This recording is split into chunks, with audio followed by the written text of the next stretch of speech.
So hello my dear friends, कैसे हैं आप सब? बहुत ही अच्छी होंगे और पढ़ाई वढ़ाई सब मजे में जबरदस्त चल रही है ना, बिल्कुल शानदार वाली, कोई भी दिक्कत कैसी भी नहीं। पढ़ रहे हो ना, बस बढ़िया से बस पढ़ते रहो। अच्छा, डीपीपी के अंदर ये बात याद रखना कि क्वेश्चन कुछ कुछ रिलेटेड होंगे, बट कई बार ऐसा भी हो सकता है कि क्वेश्चन थोड़े से आपको एक्स्ट्रा लगे, बट वो अगला वाला लेक्चर देखोगे तो वो वाला क्वेश्चन भी क्लियर हो जाएंगे, क्योंकि कॉन्सेप्ट जो होता है ना वो मेरे ख्याल से थोड़ा थोड़ा धीरे धीरे बिल्डअप होगा, तो शायद बहुत ही ज्यादा मजे आ जाते हैं। और नो डाउट मेरे को आपके बैच लेने में बहुत ही मजा आ रहा है। ये जो अर्जुना दोस्त बैच है ना, सब सच में अपन आग लगाने वाले हैं और बहुत ही शानदार करने वाले हैं रिजल्ट। और देखो, सारा काम हो तो रिजल्ट के लिए रहा है, क्यों? क्या कहते हो? सही बात है ना? तो बस सीधी सी बात है, बस पढ़ते रहो, मुस्कुराते रहो, हंसते रहो। ज्यादा टाइम बिल्कुल नहीं लगाएंगे डीपीपीज में, क्योंकि मेरे हिसाब से लगभग आपको सारे क्वेश्चन आते हैं। और मैं तो आपसे यही कहूंगा कि क्वेश्चन आप करो और उसके बाद मैं बस उसके ऊपर टिक मार दूं तो ज्यादा अच्छा है। चलो जरा आगे आओ, देखते हैं क्वेश्चन में फर्स्ट। दोस्तों, कोशिका का 80% भाग किसका बना होता है? याद करना, मैंने बोला प्रोटीन, कार्बोहाइड्रेट, लिपिड, याद आया? न्यूक्लिक अम्ल, एसिड, सब याद आया? तो सबसे अधिक मात्रा में आज ब्लू है पानी, पानी पानी। और पानी क्या होता है? पानी होता है जल। चलो अगला क्वेश्चन तुम्हारा। दोस्तों, कोशिका में केंद्र की खोज किसने की? देखो, केंद्र की खोज जिसमें की गई थी ना वो थी ऑर्किड। किसमें की गई थी? ऑर्किड। ये ऑर्किड दोस्तों एक पादप होता है। क्या होता है? ये पादप होता है जिसके अंदर से खोज की गई थी। और ये खोज किसने की थी? रॉबर्ट हुक ने? नहीं दोस्तों, इसने तो कोशिका की खोज की थी। डी डुबे ने दोस्तों, इसने लाइसोसोम की खोज की थी। सुना है ना कभी लाइसोसोम? उसकी खोज की थी इसने। श्लाइडेन आपको पता है, इससे तो कोशिका सिद्धांत के बारे में। और रॉबर्ट ब्राउन, बिल्कुल इसी ने की थी। अगला क्वेश्चन, टाइमर लगा के किया करो क्वेश्चन। एक वाली बात याद रखना, मतलब अभी तो नहीं, जब तुम कर रहे हो ना तब टाइमर लगा के किया करो। आ जाओ। प्रोकैरियोटिक कोशिका में दोस्तों क्या नहीं होता? केंद्रक झिल्ली, हाँ ये भी नहीं होती। गोल्जी बॉडी भी नहीं होती। एंडोप्लाज्मिक रेटिकुलम नहीं होता। ओहो, सारे के सारे नहीं होते, वाह। कोशिका सिद्धांत में संशोधन किसने प्रस्तुत किया? क्या लिखा है? देखो क्या लिखा है, संशोधन। और आपको पता है पुराना कोशिका सिद्धांत दिया था श्लाइडेन और श्वान ने, मगर आधुनिक कोशिका सिद्धांत 1855 में किसने दिया था? Rudolf Virchow. ओमनिस सेलुला, ई सेलुला, तो लिखना क्या कहीं रुडोल्फ विर्चो, ये रहा। चलो भाई आगे चलते हैं। सर्वप्रथम जीवित कोशिका को देखने वाले, जीवित कोशिका, एंटोन वेन ल्यूवेनॉक। बहुत ही सही है, तो ल्यूवेनॉक बिल्कुल इसका टिक मार देंगे आंसर। ये बहुत बड़ा थ्योरेटिकल है ना, तो ज्यादा समझाने का भी है नहीं। आ जाओ। आधुनिक कोशिका का सिद्धांत किसने दिया? तो जो रुडोल्फ विर्चो। ओमनिस सेलुला ई सेलुला किसने दिया था? Rudolf Virchow. श्लाइडेन और श्वान ने तो केवल कोशिका सिद्धांत दिया था, मगर रुडोल्फ विर्चो ने आधुनिक कोशिका का सिद्धांत दिया था। ठीक है। प्रथम कोशिका रॉबर्ट हुक के द्वारा देखी गई थी, वो क्या थी? तो पहली जो कोशिका रॉबर्ट हुक ने दी थी वो क्या थी? वो एक पादप कोशिका थी। और आपको पता है पादप में भी कौन सी कोशिका? वो थी कॉर्क की कोशिका, जो कि एक मृत कोशिका होती है। तो मृत कोशिका थी वो, बिल्कुल बात सही है। क्या बात है। चलो अब ये तुम करो, ये तुम्हें मैच करना है, फटाफट से तुम मैच कर दो। पहला ए पे चलते हैं। ल्यूवेनहॉक जीवित कोशिका की थी भाई, ए का फर्स्ट है, ये तो सीधा सीधा बन गया। ये थर्ड गलत हो गया, ठीक है, 3 में से सही है। रॉबर्ट ब्राउन ने केंद्रक की खोज की थी, बी का थर्ड भाई, ये भी गलत हो गया, ये भी गलत हो गया। वाह क्या बात है, तो 2 ही बच गए, ठीक है। सी श्लाइडेन, ये तो कोशिका सिद्धांत दिया था ना श्लाइडेन ने, तो सभी पादप कोशिका, बिल्कुल बात सही है। सी का होता है फोर्थ, ये गलत हो गया। और डी क्या है? श्वान, बिल्कुल बात सही है। तो दोस्तों अपने पास आंसर आ गया, आंसर नंबर ए। आपका भी यही आएगा पक्का? चलो जो अगला क्वेश्चन करो। ओमनिस सेलुला ई सेलुला किसने दिया था? ये दिया था रुडोल्फ विर्चो ने, रुडोल्फ विर्चो। और रुडोल्फ विर्चो ने ओमनिस सेलुला ई सेलुला दिया था। प्रत्येक नई कोशिका का निर्माण अपनी पूर्ववर्ती कोशिकाओं से होता है। कोशिका सिद्धांत का अपवाद कौन है? बोलो, जो किसी की नहीं मानता, जो किसी की नहीं मानता, वो अपवाद कौन सा है? जल्दी से बताओ, अपवाद कौन सा है? विषाणु, वायरस। बोला था ना सजीव और निर्जीव के बीच की कड़ी है, तो कोशिका सिद्धांत का अपवाद कौन है? विषाणु, जिसे हम क्या बोलते हैं? नंबर फर्स्ट, पादप कोशिका जो होती है उसके लिए क्या चीज सही है? पहला, कोशिका भित्ति। दोस्तों पादप में तो कोशिका भित्ति होती है, तो गलत हो गया। रिक्तिका बड़ी होती है, बिल्कुल पादप में बड़ी रिक्तिका, जंतु में छोटी है, अनुपस्थित, सही बात है। कोशिका झिल्ली, देखो इस पृथ्वी के ऊपर शायद ऐसी कोई भी कोशिका नहीं है जिसके ऊपर कोशिका झिल्ली अनुपस्थित हो, ये भी गलत है। और सेंट्रियोल कोशिका नहीं दोस्तों, पादप कोशिका में सेंट्रियोल एक अंगक होता है जो एग्जैक्टली एब्सेंट होता है, ठीक है, तो ये भी गलत हो गया। तो आंसर केवल एक ही सही है, वो है बी। आगे चलते हैं। सभी कोशिकाएं पूर्ववर्ती कोशिका से, 1855 रुडोल्फ विर्चो। वाह क्या बात है। टाइम नहीं लगाना दोस्तों, इंस्टेंट करना है। पता है नीट के एग्जाम में बॉटनी जितनी जल्दी करोगे ना उतना ही तो मजा है भाई साहब। जूलॉजी, बॉटनी ये जल्दी हो जाएंगे तो फिजिक्स केमिस्ट्री के लिए टाइम ही टाइम होगा, ठीक है। आगे आओ। स्लाइडिन और श्वान किससे जुड़ा है? कोशिका लीनिएज नहीं, नियंत्रक बिल्कुल नहीं, प्राकृतिक का सिद्धांत नहीं, कोशिका सिद्धांत बिल्कुल सही बात है। प्रोकैरियोटिक कोशिका में क्या नहीं होता? ये पहले भी मैंने आपको बताया था, बिल्कुल केंद्रक झिल्ली भी नहीं होती, ये भी नहीं, ये भी नहीं, यही सही आंसर है। कोशिका सिद्धांत में संशोधन किसने किया था? बोलो किसने किया था? Rudolf Virchow. ईयर याद है ना, बस भूलना नहीं है, तो इतनी बार रिपीट हो गया कि ईयर भी याद रहना चाहिए। दोस्तों प्रोकैरियोटिक कोशिका में 70 इस प्रकार के राइबोसोम होते हैं, ये वाली बात याद रखना। मैं वैसे अभी आपको पढ़ाने वाला हूं, मगर 70 इस प्रकार के राइबोसोम होते हैं प्रोकैरियोटिक कोशिका में, याद रखना है। एस का मतलब श्वेतबर्ग गुणांक होता है, मगर अभी आपको बिल्कुल दिमाग नहीं लगाना, आपको याद रखना है प्रोकैरियोटिक कोशिका यानी कि 70 इस प्रकार के राइबोसोम। इस पूरे चैप्टर के एंड तक आपके सारे छोटे छोटे पॉइंट्स कंप्लीट हो जाएंगे, मगर अभी आपको याद रखना है कि प्रोकैरियोटिक कोशिका में 70 इस प्रकार के राइबोसोम पाए जाते हैं, याद रखिएगा, ठीक है। प्रोकैरियोटिक और यूकैरियोटिक में पाए जाने वाले अंग क्या है? राइबोसोम। इस प्रकृति पे शायद ही ऐसा कोई जीव है दोस्तों जिसमें राइबोसोम नहीं मिले, क्योंकि राइबोसोम ना प्रोटीन फैक्ट्री होती है। अब जो खुद प्रोटीन फैक्ट्री है वो सब में मिलेगी, ठीक है, सब में। तो प्रोकैरियोटिक में राइबोसोम, यूकैरियोटिक में भी राइबोसोम मिलते ही मिलते हैं। जीवित कोशिका आपको पता है, Leeuwenhoek, Anton man Leeuwenhoek. Okay, ये आपका क्वेश्चन। आ जाओ करें। लाल रुधिर कणिकाएं एक एक करके मिलाते हैं, गोल और द्विअवतलीय, ए का थर्ड है। ओ भाई साहब, दो तो निकल लिए, बहुत बढ़िया। चलो बी देख लेते हैं। श्वेत रुधिर कणिकाएं बोलो कैसी होती है? अमीबी होती है ना। बी का क्या है? फर्स्ट। ओह ये गलत हो गया, ठीक है। सी का क्या है? 4, बिल्कुल सही है। तंत्रिका कोशिका शाखित और लंबी होती है, डी का सेकंड है, बिल्कुल दोस्त बात सही है। जीव द्रव्य झिल्ली का खोज किसने किया? याद है आपको श्वान ने क्या बोला था? स्लाइडिन और श्वान ने क्या बोला था? यार कोशिका झिल्ली के बाहर कुछ होता है, कुछ तो होता है जिसको बाहर में, मतलब कोशिका के बाहर कुछ तो होता है जिसको बाहर में कोशिका झिल्ली बोला गया। तो शुरू में तो दोस्त किसी को नहीं पता था, मगर बाद में उसका नाम कोशिका झिल्ली रखा गया। तो बोलो आंसर क्या आएगा? श्वान। कोशिका का केंद्रक द्रव्य कोशिका द्रव्य से संबंधित कैसे रहता है? बचपन की कुछ चीजें हैं, पता है, मतलब ये वाली बात नहीं है कि ये सब चीजें हमने अभी पढ़ी हो, मगर मेरे ख्याल से आप लोगों ने क्लास 8th में, 9th में, 10th में भी बायोलॉजी कुछ ना कुछ तो पढ़ी होगी, और वहां पे भी आपने ये चीज देखी होगी कि जब आपके पास कभी भी कोई भी कोशिका होती है और उसके अंदर, मैंने भी आपको बनाया, जब केंद्रक होता है तो केंद्रक के अंदर केंद्रक द्रव्य और यहाँ पे कोशिका द्रव्य, तो कोई भी चीज अंदर से बाहर जा सकती है और बाहर से अंदर आ सकती है। तो ये कौन काम करेगा? ये केंद्रक के छिद्र काम करेंगे, बिल्कुल बात सही है। तो आंसर है केंद्रक छिद्र। आ जाओ। प्रोकैरियोटिक में राइबोसोम, मैंने बोला था, ये तो दिमाग पे बैठा लेना, बैठा लेना। 70 इस प्रकार के होते हैं। प्रोकैरियोटिक में 70 यूकैरियोटिक में 80 तो कैसे होंगे? 70 इस प्रकार के। पॉलीराइबोसोम में दोस्त क्या होता है? मैंने बताया था प्रोकैरियोटिक सेल में जो एक एमआरएनए होता है उसके ऊपर बहुत सारे राइबोसोम जुड़े हुए होते हैं, और इस संरचना को हम बोलते हैं पॉलीजोम या पॉलीराइबोसोम। और बोलो इससे क्या बनता है?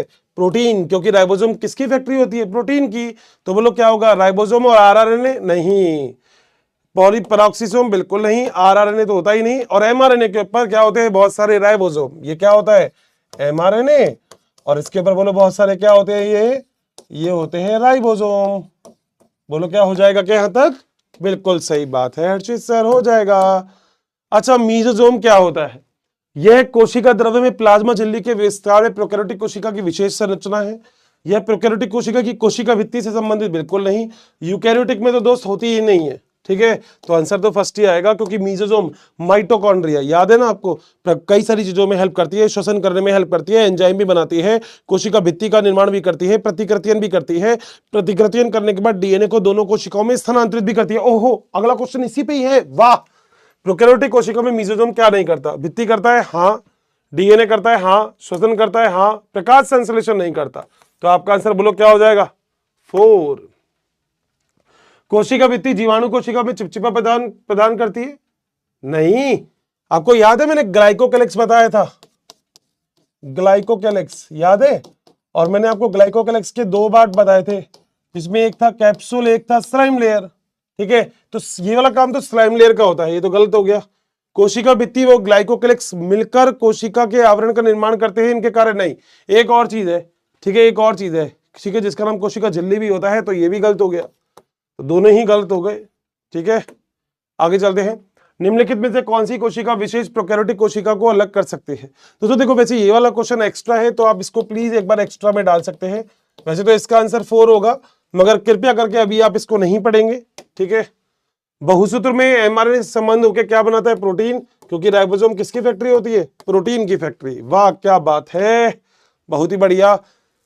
अच्छा, ये अभी आगे वाले लेक्चर में आप पढ़ने वाले हो और उस लेक्चर के अंदर ही आप इसको करना। बाकी फिर भी आपको बता देता हूं, हमारी झिल्ली की संरचना को सबसे अच्छा बताया गया ना, रासायनिक जिसने अध्ययन किया वो किया मनुष्य के आरबीसी में से। किसकी? मानव की आरबीसी, रेड ब्लड सेल्स में से। चले आगे। प्रोकैरियोटिक कोशिका में राइबोसोम की उप इकाई। देखो अभी बस दो चीजें याद रखो। याद है आपने 70S पढ़ा था, तो इसमें याद रखना 50S प्लस 30S, बस इतनी सी बात आपको याद रखनी है, टोटल मत करना। पढ़ाऊंगा आगे, अभी नहीं आएगा, बिल्कुल नहीं आएगा, चाहे इसको आगे वाले चीज के लिए भी थोड़ा सा भी छोड़ के रख सकते हो। तो आंसर क्या होगा? 50 और 30। रक्तों में सबसे अधिक मात्रा में पाए जाने वाला लिपिड कौन सा है? बोलो फॉस्फोलिपिड। याद आ रहा है, मैंने ऐसे बनाया था, मैंने बनाया था शीर्ष होता है, ये पूंछ होती है, बस वही इसका आंसर है। 0.3 माइक्रोमीटर म्यू एम, सबसे छोटी कोशिका। दो सबसे बड़ी कोशिका है तो भाई साहब, ठीक है। तो सबसे छोटी कोशिका कौन सी है? माइकोप्लाज्मा। वाह। कोशिका झिल्ली वो सब किसकी बनी होती है? प्रोटीन की, कार्बोहाइड्रेट की और वसा यानी कि लिपिड की। देखो दिख रहा है क्या कहीं? ये रे, प्रोटीन, फॉस्फोलिपिड और कुछ कार्बोहाइड्रेट। बोलो बात सही है क्या? अच्छा, मेनली अगर आ जाए ना मुख्य रूप से तो प्रोटीन और वसा है, मगर कार्बोहाइड्रेट भी होता है। अपने डायग्राम में आपने देखना, हमने कार्बोहाइड्रेट भी बनाया है उसमें। तरल मौजिक प्रारूप सिंगर और निकोलसन, याद होगा आपको 1972 में हमने इसको बताया था। और क्या था? फॉस्फोलिपिड बाह्य और आंतरिक प्रोटीन के अनुसार झिल्ली किसकी बनी होती है? फॉस्फोलिपिड की और बाहरी और आंतरिक प्रोटीन की। प्लाज्मा झिल्ली किसकी उपस्थिति के कारण तलक संरचना होती है? दोस्तों याद है मैंने आपको बोला था तरल क्यों होती है ये, मैंने आपको बताया था गुलाब जामुन मॉडल, जिसके अंदर जो तैरता रहता है वो तो पानी है। अब पानी को मान लो आप वसा, और उसके अंदर जो रसगुल्ले हैं वो है आपका प्रोटीन, तो इसलिए हम बोलते हैं इसको गुलाब जामुन मॉडल। तो तैरने वाली संरचना किसकी वजह से होती है? लिपिड की वजह से। नीट में आने लायक क्वेश्चन है ये। झिल्ली तरल प्रकृति किसके कार्य को दर्शाती है? दोस्तों ये लगभग सारे ही कार्य को दर्शाती है, लगभग सभी कार्य को दर्शाती है ये, उपरोक्त सभी। और ये वाला पॉइंट मैं भी आपसे डिस्कस करने वाला हूं, तो आप इस वाले पॉइंट को आप थोड़ा सा एक्स्ट्रा के अंदर मार्क कर सकते हैं, ठीक है। कोशिका झिल्ली बोलो कैसी होती है? चयनात्मक पारगम्य, चयन करके आगे भेजेगी। बहुत ही बढ़िया, जबरदस्त दोस्त, जबरदस्त, जिंदाबाद, शानदार। और सिंगर और निकोलसन जो गाना गाते गाते निकल लिए, सिंगर और निकोलसन, तो उनका नाम बोलो क्या है? 1972 फ्लूइड मोज़ेक। पॉलीराइबोसोम क्या होते हैं? दोस्तों पॉलीराइबोसोम क्या होते हैं? जिसमें एक होता है मैसेंजर आरएनए, जिसे हम बोलते हैं संदेशवाहक आरएनए, और इस संदेशवाहक आरएनए के ऊपर जब बहुत सारे राइबोसोम लगे होते हैं तो उस संरचना को हम क्या बोलते हैं? पॉलीजोम या पॉलीराइबोसोम। बोलो बात सही है। सो आरएनए तो नहीं होगा, ठीक है, एमआरएनए के ऊपर बहुत सारे राइबोसोम होंगे। प्रोकैरियोटिक में पाए जाने वाले राइबोसोम बोलो कैसे होते हैं? बोला था प्रोकैरियोटिक में हमेशा होंगे दोस्तों 70S टाइप के। कैसे होंगे? 70S। यूकैरियोटिक में कैसे होते हैं? 80S। बहुत बढ़िया, ठीक है, तो 70S कर देंगे। आगे स्तंभ एक और बी मिलाना है। देखो ये बढ़िया बढ़िया चीज होती है, इसमें ऐसी चीज मिला लो जो बिल्कुल अलग हो, तो कोई सा भी मिला लो जो बिल्कुल अलग हो। देखो ए का फर्स्ट और बी का थर्ड तो मिल रहा है ना, हाँ तो मैच कर रहा है, ठीक है। सी और डी मिला लेते हैं, तो सी कर लेते हैं पहले। सी क्या है? स्लाइडेन।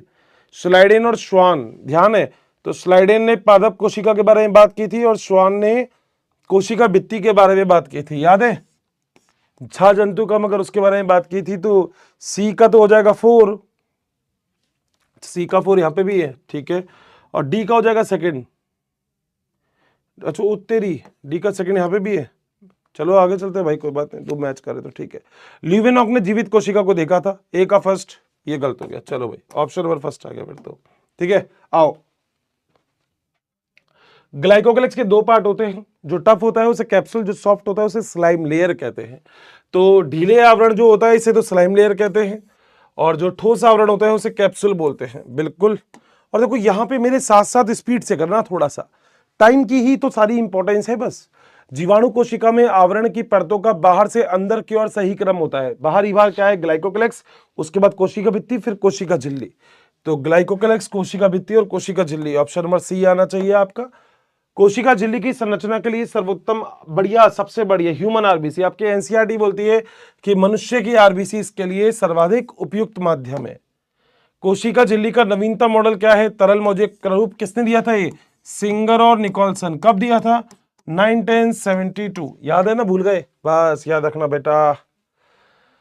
फ्लूइड मोज़ेक मॉडल में पहलुओं की व्याख्या करता है, संरचनात्मक, कार्यात्मक, संरचनात्मक और कार्यात्मक दोनों की, और केवल झिल्ली की तरलता की। बताओ किसकी बात करता है? दोस्तों संरचना और क्रिया ये दोनों ही चीजें बड़ी इंपॉर्टेंट हो जाती है इसमें, ठीक है। आगे चलते हैं। कोशिका झिल्ली में ऐसा लिपिड जो सबसे ज्यादा होता है फॉस्फोलिपिड होता है, ठीक है। मध्य पट्टिका किसकी बनी होती है? देखो आपको याद है पादप की दो कोशिका के बीच में मध्य पट्टिका होगी, जिसे हम इंग्लिश में क्या बोलते हैं बताओ? इंग्लिश में बोलते हैं मिडिल लैमेला। क्या बोलते हैं? Middle lamella.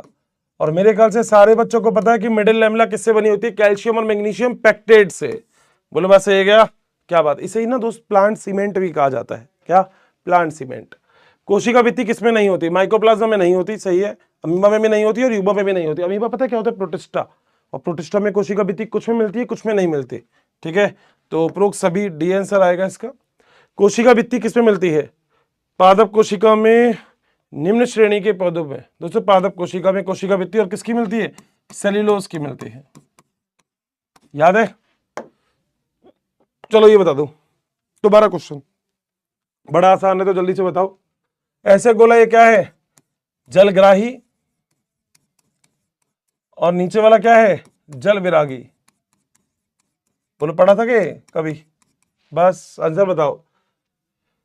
जो हेड है, सिर जो है वो जलरागी और जल विरागी, यही आएगा क्या? सही है क्या? हाँ चलो भाई अगला। पादप कोशिका के संबंध में क्या है? क्या सही है? कोशिका भित्ति का भाव होता है? नहीं, कोशिका भित्ति तो होती है। रिक्तिका बड़ी होती है? हाँ। कोशिका झिल्ली? नहीं, ऐसा हो ही नहीं सकता। और सेंट्रियोल तारक का है? दोस्तों नहीं होता। पादप कोशिका में तारक का नहीं होता। डिफरेंस में बताया था कि पादप कोशिका के बाद तारक का नहीं होगा, याद रखिएगा। और तारक का आप आगे वाले लेक्चर में पढ़ लेंगे कि क्या होता है। दो कोशिकाओं के बीच में मध्य सीमेंट का काम कौन करता है? बताओ। अभी अभी बताया था कैल्शियम और मैग्नीशियम पेक्टेट से कौन बना होता है? मध्य पट्टिका, मिडिल लैमेला। वाह क्या बात है यार। चलो ये तुम्हारा है। देखो ये क्या थी? मध्य पट्टिका, फिर प्राथमिक कोशिका भित्ति, फिर याद आया S1 S2 S3, याद आ गया। और ये क्या है बीच में? ये क्या है? ये है मध्य पट्टिका। तो मध्य पट्टिका के सबसे नजदीक कौन सी होगी? प्राथमिक कोशिका भित्ति। डायग्राम याद रखना चाहिए। ये तो आपको बता दिया था वैसे, मगर बढ़िया क्वेश्चन है। सर्वाधिक मात्रा में क्या पाया जाता है? फॉस्फोलिपिड। कार्बोहाइड्रेट कोशिका में किसके लिए भाग लेते हैं? बताओ। कार्बोहाइड्रेट का सबसे इंपॉर्टेंट रोल क्या होता है? याद है ग्लाइकोप्रोटीन और ग्लाइकोलिपिड बताए थे आपको, दो टाइप के बताए थे दोस्त। एक का नाम था ग्लाइकोप्रोटीन और एक का नाम था ग्लाइकोलिपिड। और दोनों के मैंने कार्य बताए थे, दोनों बड़े इंपॉर्टेंट है। और बोलो क्या काम करेंगे? बोलो किसके अंदर? कोशिका को पहचानने में। वो कौन सा है जो बहुरूपता दिखाता है? बहुरूपता का मतलब जिसके कई सारे प्रकार होते हैं। आपने लाइसोसोम पढ़ा है ना? प्राथमिक लाइसोसोम, द्वितीयक लाइसोसोम, तृतीयक लाइसोसोम, चतुर्थ लाइसोसोम। तो वो कौन सा होता है? बोलो लाइसोसोम। चलो अगला क्वेश्चन तुम्हारा है, मैं नहीं बोलूंगा। शैवाल की कोशिका भित्ति बोलो किससे बनी होती है? आंसर जल्दी से बताओ, जल्दी से। अभी तक तो आ भी जाना चाहिए, मेरे ख्याल से आ गया होगा आंसर तो, ठीक है। देखते हैं।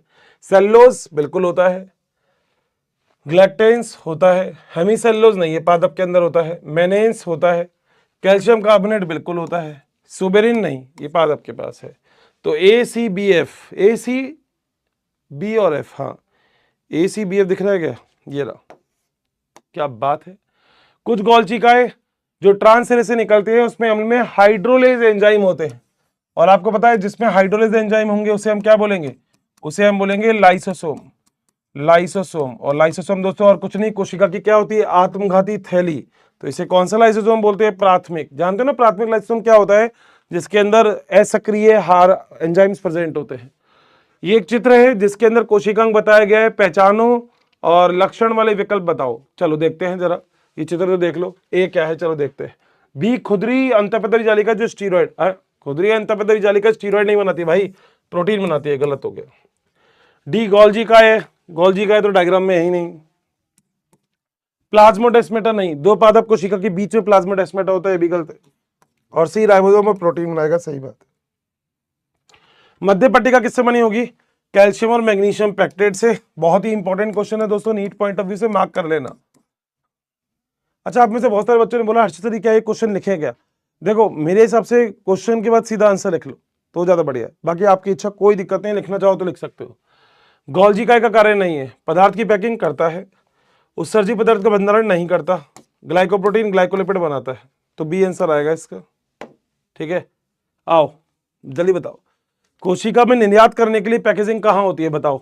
गोल्जी काय में। क्या बात है यार, मिनट से जल्दी। चलो ये देखते हैं कौन जल्दी करेगा। ए को आत्मघाती थैली कहते हैं, बताओ क्या लिखूं? जिसमें एंजाइम होते हैं, हाइड्रोलाइटिक होते हैं ना। Answer D. मिनट से पहले आ गया क्या आंसर? क्या बात है। चलो ये लास्ट, लाइसोम बोलो कौन बनाएगा बताओ? गोल्जी का है। मगर दोस्तों याद रखना, लाइसोम के अंदर जो एंजाइम्स होते हैं वो कौन बनाता है? वो बनाता है खुदरी अंतःपदक जाली का, क्योंकि एंजाइम बने होते हैं प्रोटीन से। बोलो बात सही है। सो लाइसोम किसके भंडारण गृह होते हैं? जल अपघटनीय एंजाइम के, जिसे एसिड हाइड्रोलेज एंजाइम कहते हैं। कितनी पीएच पे? 4.5 से 5.0 पीएच रहती है इनकी। डन है के बाद? चले आगे। माइटोकॉन्ड्रिया का डीएनए होता है, कैसा होता है? नग्न होता है। दोस्तों ऐसा डीएनए जिसमें हिस्टोन प्रोटीन नहीं होता ना, वो नग्न माना जाता है बेसिकली। तो हिस्टोन प्रोटीन केवल केंद्र के अंदर जो डीएनए मिलता है केवल उसमें मिलता है। ठीक है। गोलाकार होता है, बिल्कुल सही है।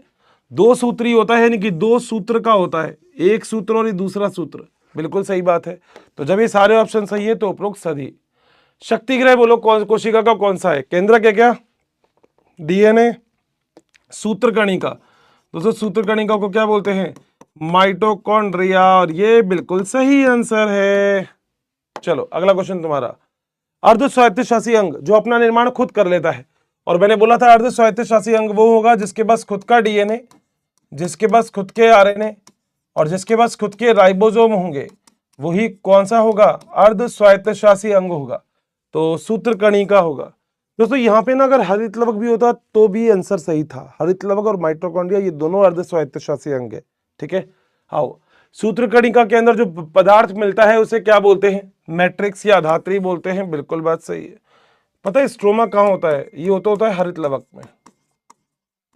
आगे चले, आ जाओ। कोशिकाओं की कोशिका भट्टी, देखो भट्टी क्या होती है? जहाँ पे ऊर्जा बनती है, ऊर्जा। भट्टी, भट्टी में ऊर्जा ही बनती है।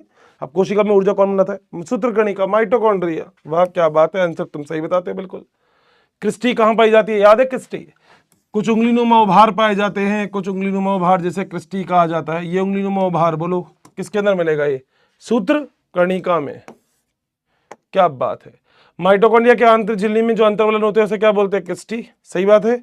अच्छा, क्वेश्चन पढ़ने के बाद आंसर आना चाहिए। ठीक है। कोशिका सिद्धांत में रुडोल्फ विर्चो ने कब दिया? बीच में आ गया क्वेश्चन, मगर अब करो फटाफट से करो, देखो मत पुराना। हाँ 1855 में, 1955 1855 में, कंफ्यूज मत होना। जीवाणु की कोशिका भित्ति किसकी बनी होती है? जल्दी बताओ बताओ। पेप्टिडोग्लाइकेन की। वाह क्या बात है। लाइसोम की पीएच कैसी होती है बोलो? अम्लीय होती है ना, 4.5 से 5.0 तक होती है। ठीक है, अम्लीय होती है। पूरा पढ़ा करो बस, इतनी सी बात है। सूत्रकणिका में राइबोसोम होते हैं, बताओ। सूत्रकणिका माइटोकॉन्ड्रिया में 80S, सही में 70S होते हैं। बहुत बढ़िया।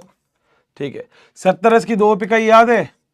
50S plus 30S। 80S की दो इकाई 60S प्लस 40S। ठीक है, चलो भाई।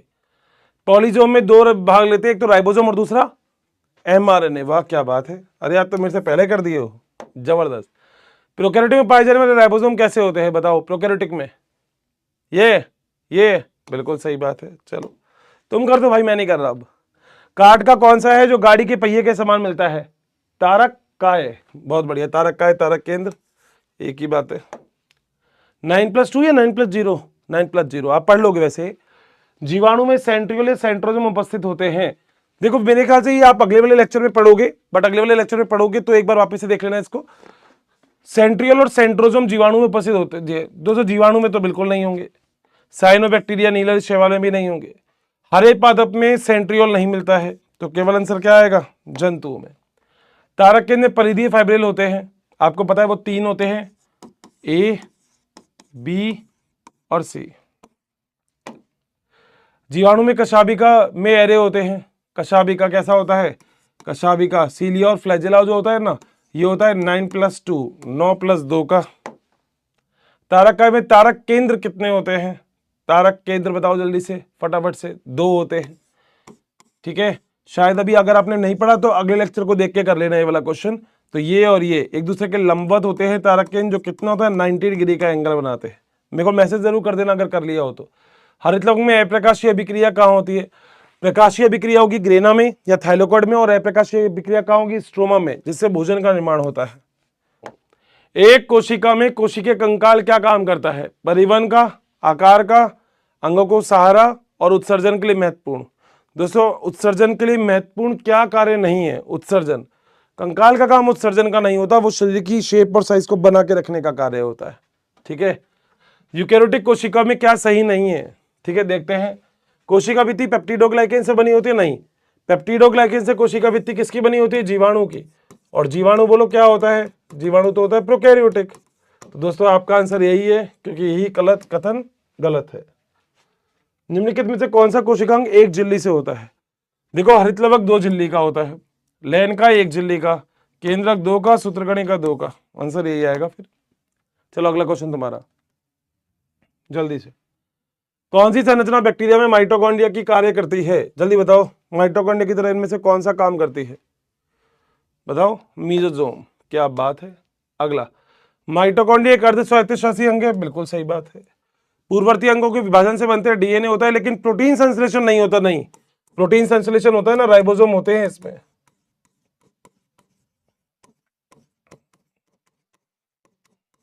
तो एक तो सही है, 2 गलत है।